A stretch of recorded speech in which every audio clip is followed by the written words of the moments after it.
Jadi kalau ada orang terjebak pada ritual ibadah, hanya mustar-mutar, pusing-pusing, keliling-keliling, lari-lari, potong rambut, apa ini ibadah ini?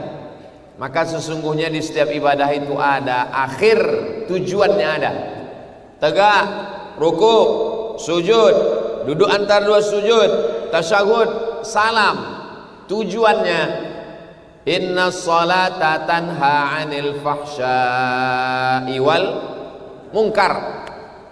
Orang yang sholatnya betul selamat dari fahsya, selamat dari mungkar. Fahsya sama mungkar sama. Fahsya tak baik, mungkar pun tak baik. Sama-sama tak betul, sama-sama tak baik. Apa bedanya? Fahsya, mohon maaf, fahsya terkait dengan kenakalan seksual. Mungkar kenakalan non seksual. Jadi orang kalau betul sholatnya selamat dari fahsya dan mungkar. Tahan makan pagi, tahan makan malam. Apa ini ibadah ini? Ada tujuannya. Ya ayyuhalladzina amanu kutiba alaikumus shiyamu kama kutiba alal ladzina min qablikum la'allakum tattaqun. Tujuannya, target akhirnya adalah takut kepada Allah Subhanahu wa taala. Nah, ini sekarang umroh ini apa tujuannya?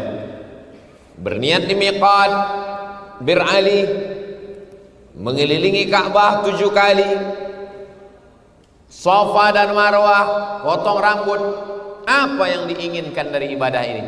Maka kata Allah, faman farada fihinnal hajja fala rafasa, jangan melakukan perbuatan rafas, wala fusuqa, jangan melakukan perbuatan fasik, wala jidala, jangan melakukan perbuatan jidal.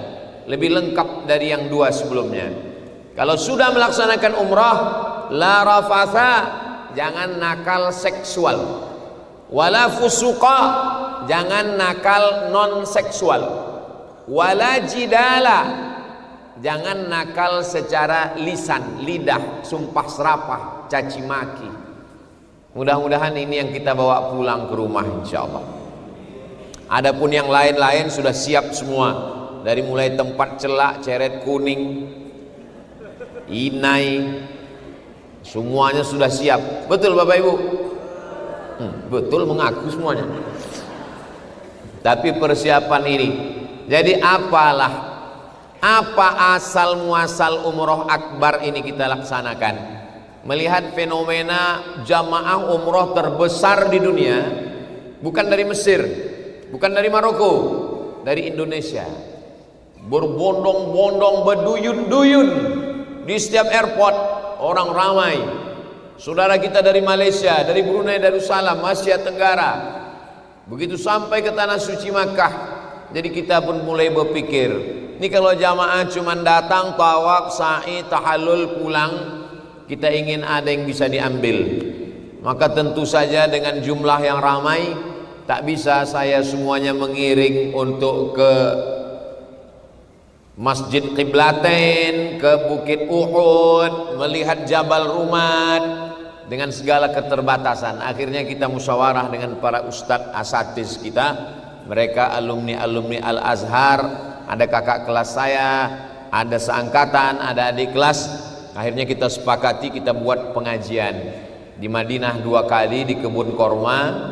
Nanti kalau ada yang bilang kebun sawit, yakinkan itu kebun korma. Sekali di Makkah, di hotel yang Masya Allah tabarakallah, disediakan kursinya 1000 semua, masih bersisa lagi. Sementara orang sekarang ini sibuk mencari kursi, kita tak pula mau memakai kursi. Inilah hebatnya jamaah umroh ini. Mudah-mudahan semua yang kita lakukan ini hanya mencari ridho Allah Subhanahu wa ta'ala. Jadi kami ini bekerja sama.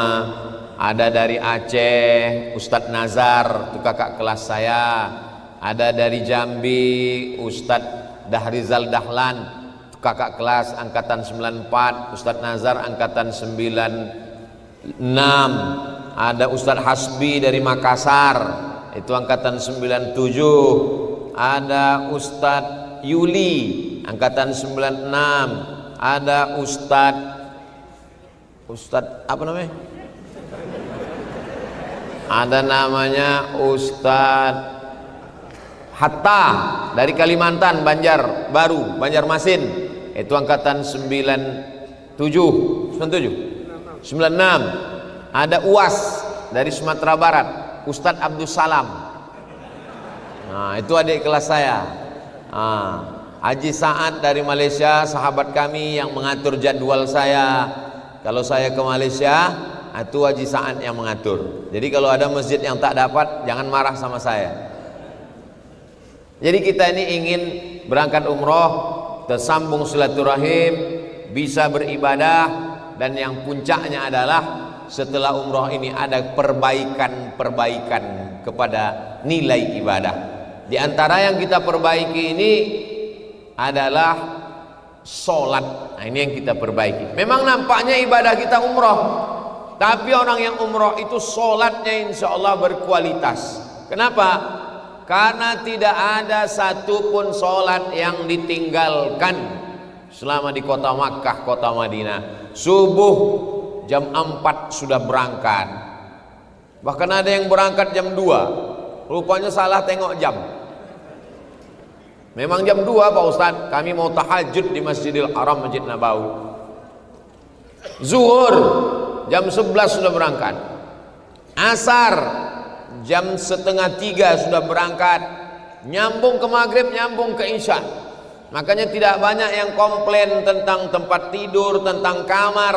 Karena prinsip mereka, kami ini hanya tempat bersalin, berganti baju saja Pak Ustadz.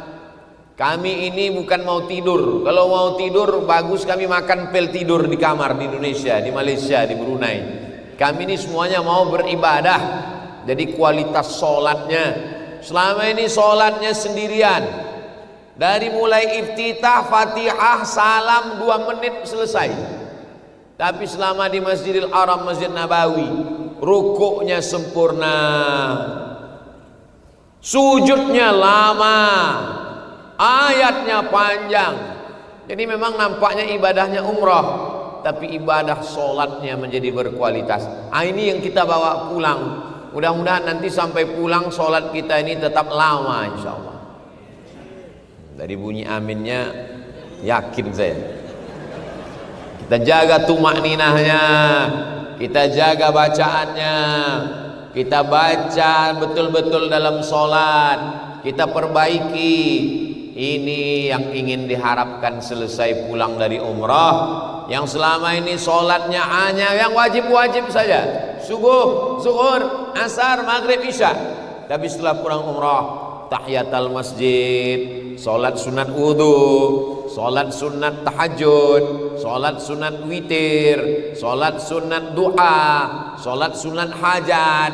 Kenapa? Karena sudah terbiasa melaksanakan sholat sunat. Kalau tak dilaksanakan rasa tak enak hati, rasa ada yang mengganjal, rasa ada yang belum selesai. Mudah-mudahan perasaan ini yang kita bawa dari Madinah, dibawa ke Makkah, sampai nanti pulang ke tanah air tak tinggal sholat tahajud, sholat duha kita insyaallah. Amin.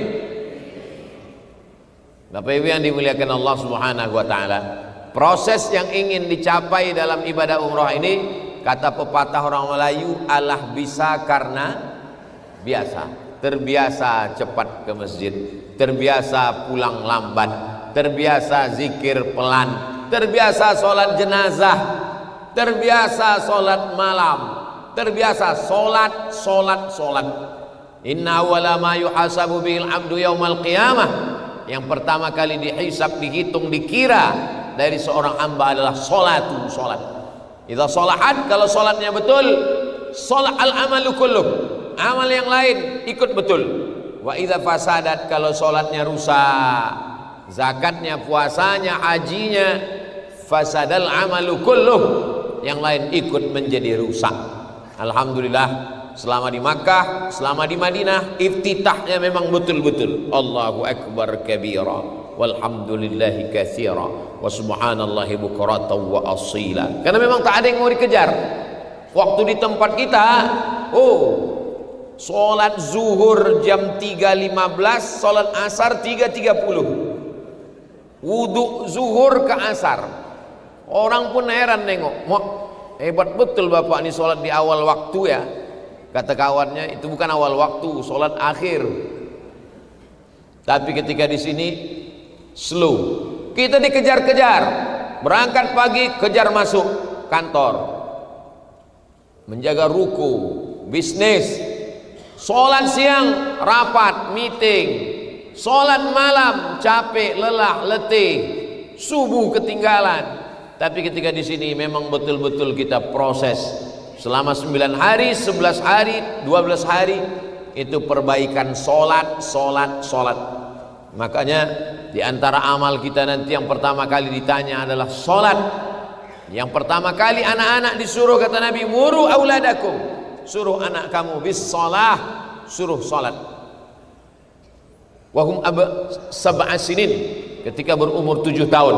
Wadribuhum fil ashrah, berumur 10 tahun, maka pukullah dia. Maka mendengar bacaan-bacaan. Di sini kita dinikmati, telinga kita menikmati bacaan-bacaan yang luar biasa.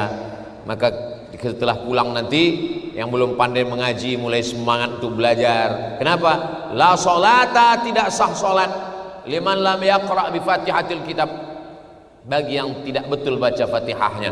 Di sini dibetulkan baca Fatihah, mendengar macam mana bacaan imam yang baik dan benar. Ini semua yang pertama kita bawa pulang adalah memperbaiki kualitas sholat. Nomor 2,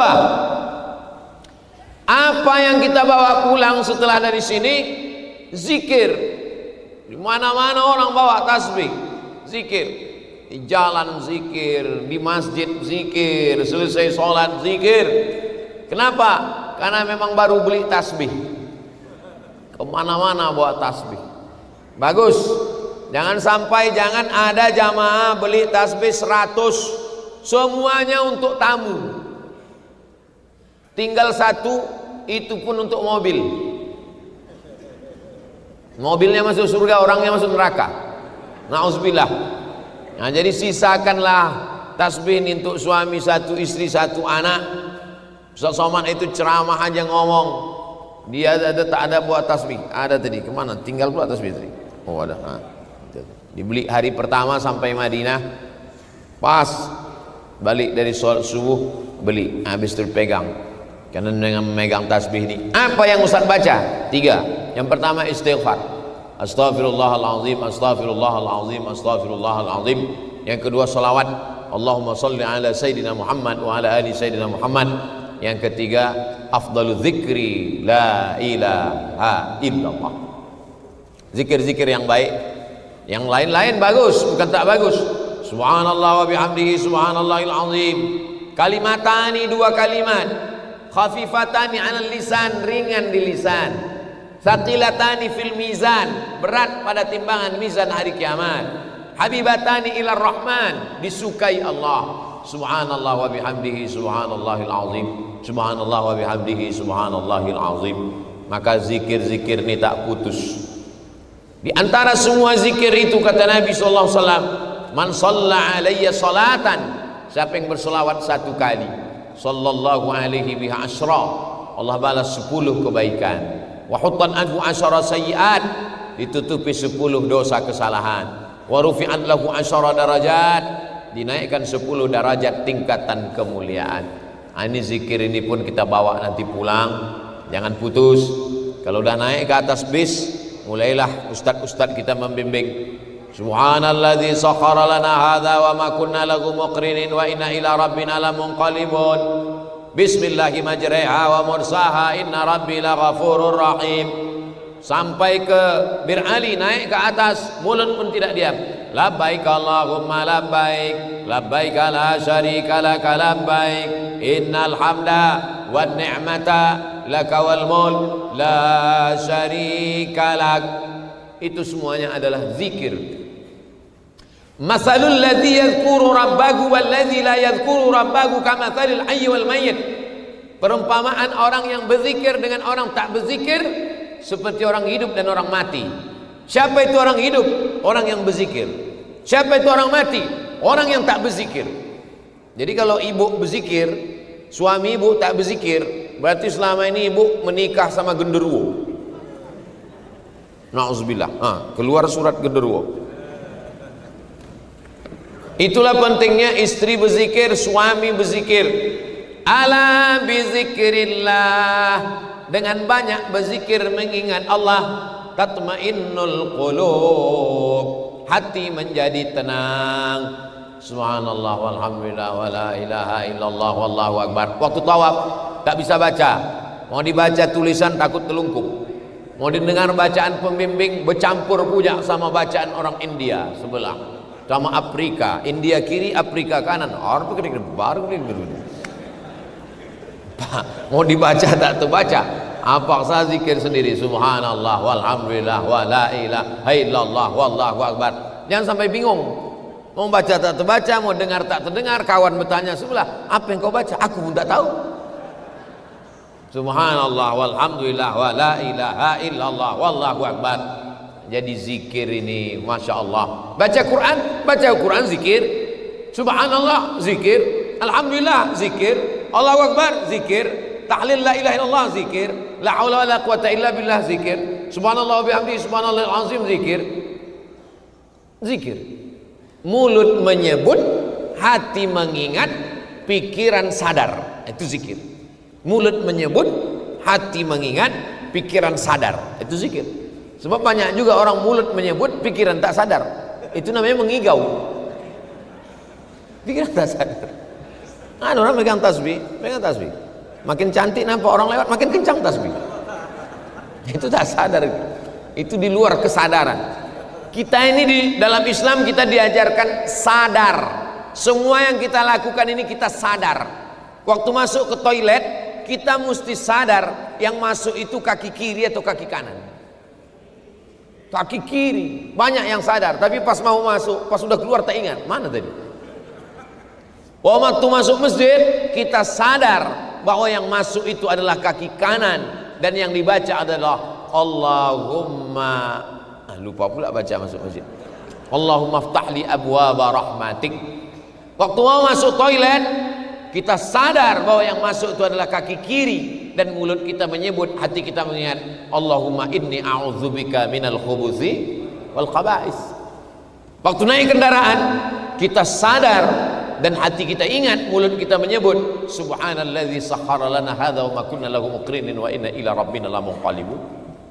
Hati mengingat, mulut menyebut, pikiran sadar. Itulah Islam.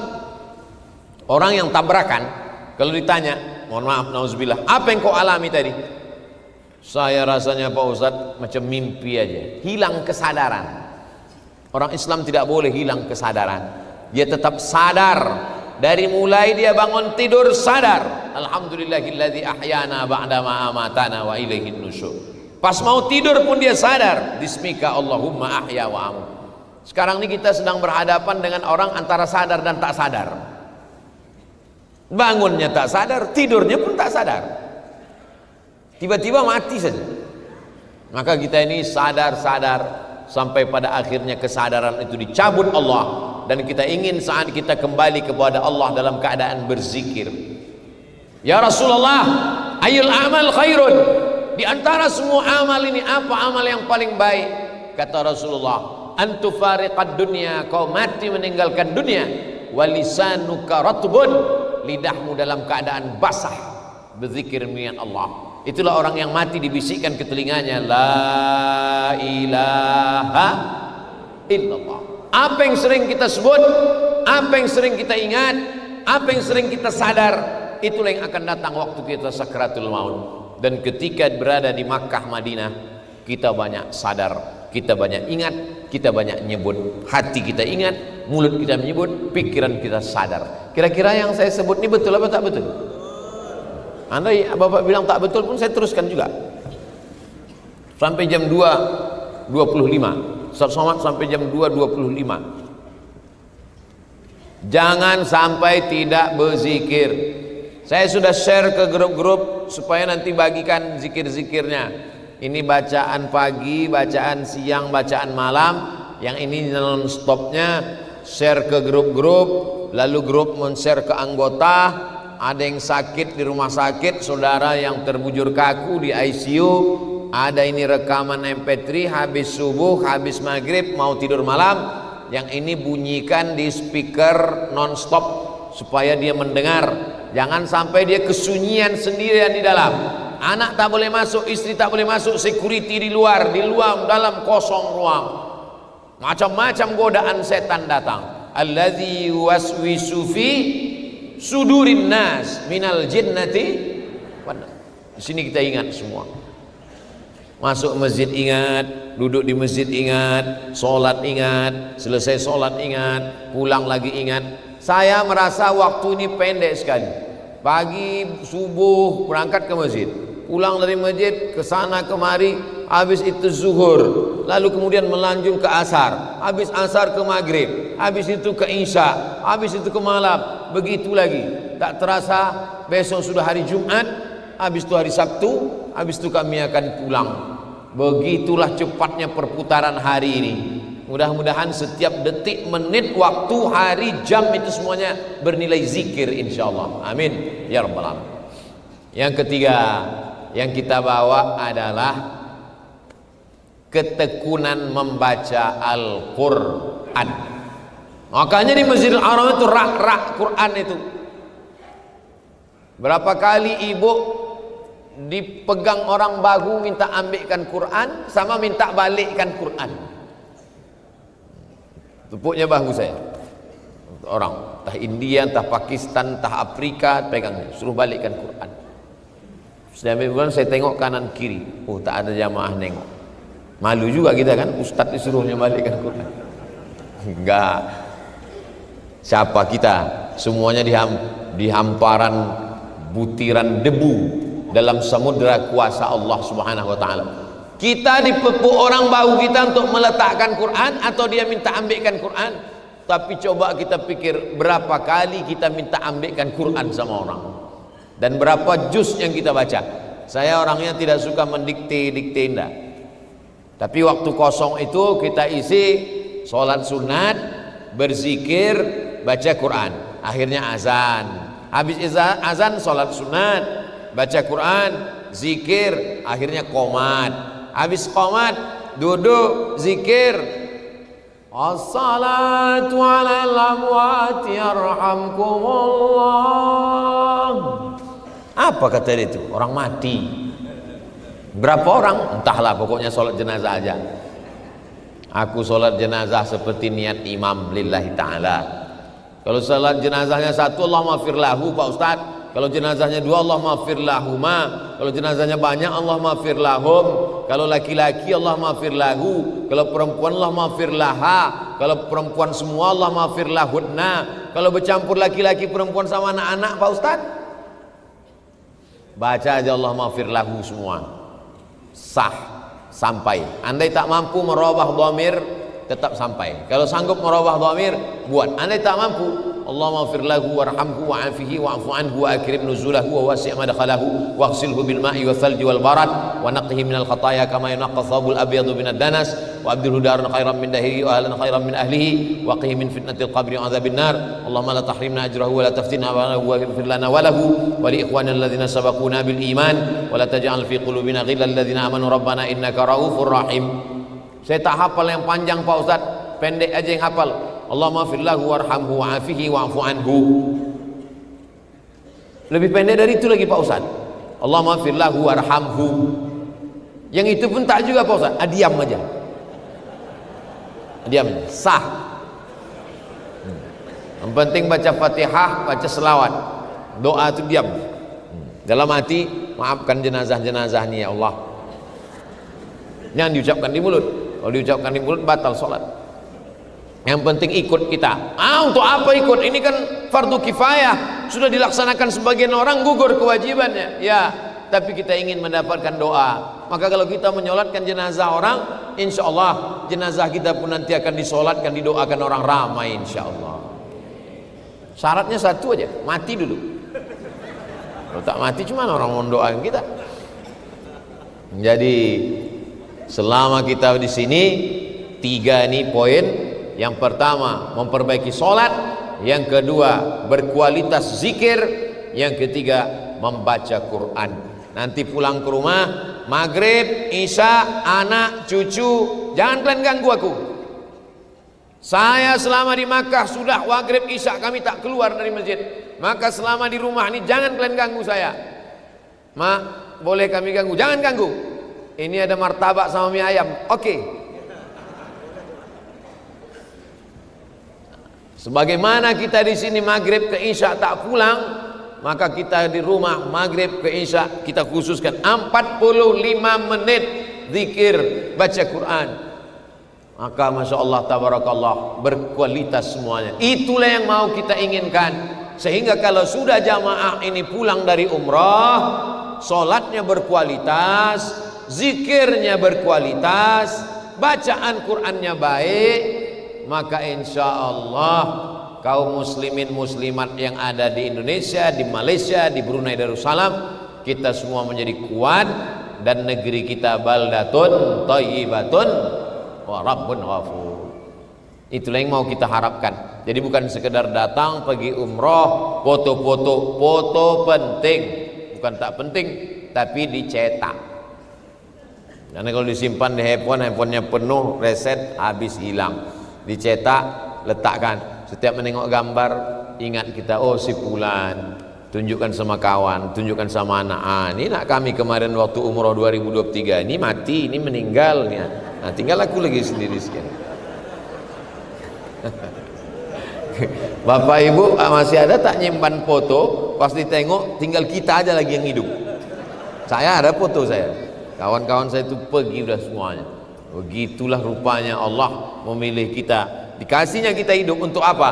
Allazi khalaqal mauta, Allah yang menciptakan mati, wal hayata, Allah yang menciptakan hidup. Allah membuat kita hidup, Allah membuat kita mati, Allah membuat kita hidup lagi. Untuk apa? Liyabluwakum ayyukum ahsanu amala, supaya mau dites, mau diuji siapa yang paling baik amala, amalnya. Yang ceramah memang Abdul Somad, yang membimbing memang ustadz-ustadz kita. Tapi apakah amal Abdul Somad dengan amal ustadz lebih mulia daripada amal ibu bapak? Belum tentu. Ketahuannya nanti di akhirat.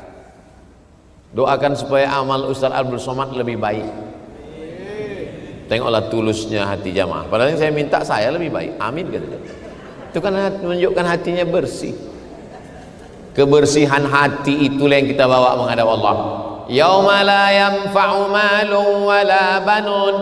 Hari itu tak ada guna harta, tak ada guna anak, illa man atallah, kecuali orang yang datang menghadap Allah biqalbin salim, membawa hati yang bersih. Pulang dari sini bersih, badan bersih, pakaian bersih, hati bersih, mata bersih, telinga bersih, ketombe pun bersih karena udah gundul.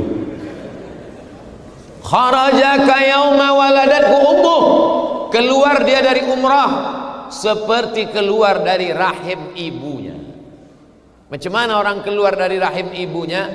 Tak berdosa. Begitulah bapak ibu ini pulang semuanya tak ada dosanya lagi insyaallah. Amin.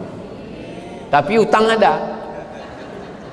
Nah, jangan pulang dari sini ditagih orang. Ibu baru pulang umroh ya, ya. Utangnya bu seperti keluar dari rahim ibunya. Kata yang nagih itu, kau pikir aku nggak ikut ceramah Ustaz? Aku streaming juga. Dosa yang hilang, utang tidak, kata dia. Bersih. Jadi kalau sudah bersih, kita takut kotor. Saya jarang-jarang pakai jubah putih, baju putih. Biasa pakai peci hitam, pakai celana hitam, pakai baju putih. Hari ini saya pakai jubah putih, pakai peci putih. Apa yang Ustaz rasakan? Takut kotor. Pas makan tadi hati-hati betul, takut jatuh menetes. Peci pun saya tengok berapa kali tengok, takut tengok.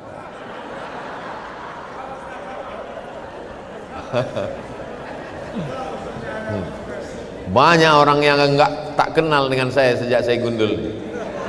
Tengok-tengok. Beberapa orang tak kenal, tengoknya. Jumpa tadi sama Buya Yahya, pas salaman cuek aja dia.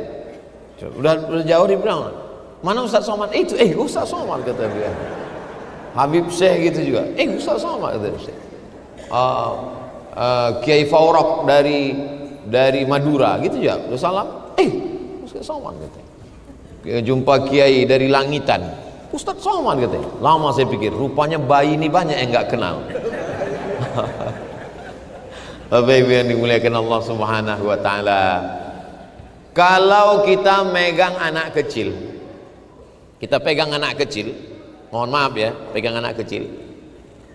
Malang tak dapat ditolak, untung tak dapat diraih. Begitu dipegang anak kecil nih, pas takdir di tangan kita pula terkencing dia. Saya yakin tak ada ibu yang menghempaskan anak itu tadi. Malah dia bilang lucu, apa kata orang? Dapat rezeki kau nih dikencingi anak kecil. Kenapa orang menggendong anak kecil lucu? Karena anak kecil itu tak berdosa. Coba kalau yang terkencing bapaknya, ya kan? Karena tak berdosa, anak kecil tak berdosa. Itu anak saya Sami itu setahun 8 bulan, kemana aja saya gendong, pasti semua orang senyum. Security, polisi dipegang orang, dikasih bonbon, dikasih kue, dikasih candy, dikasih manis, lucu semua. Selalu saya gendong mana-mana gitu, saya tengok semua orang-orang tuh. Saya berjalan, tak ada gitu kan orang tuh. Jadi kita ini kalau berdosa benci aja orang nengok kita. Anak-anak ini tak berdosa. Mudah-mudahan kita semuanya, siapalah di antara kita ini yang tak berdosa? Mana ada? Kullu bani Adam, semua anak cucu Adam khatta'un, semuanya pendosa, pelaku dosa. Wa khairul khatta'in at-tawwabun, sebaik-baik orang yang bertaubat, sebaik-baik orang yang berdosa adalah yang bertaubat. Mudah-mudahan taubat kita diterima Allah Subhanahu wa taala, taubat nasuha insyaallah. Amin ya rabbal alamin.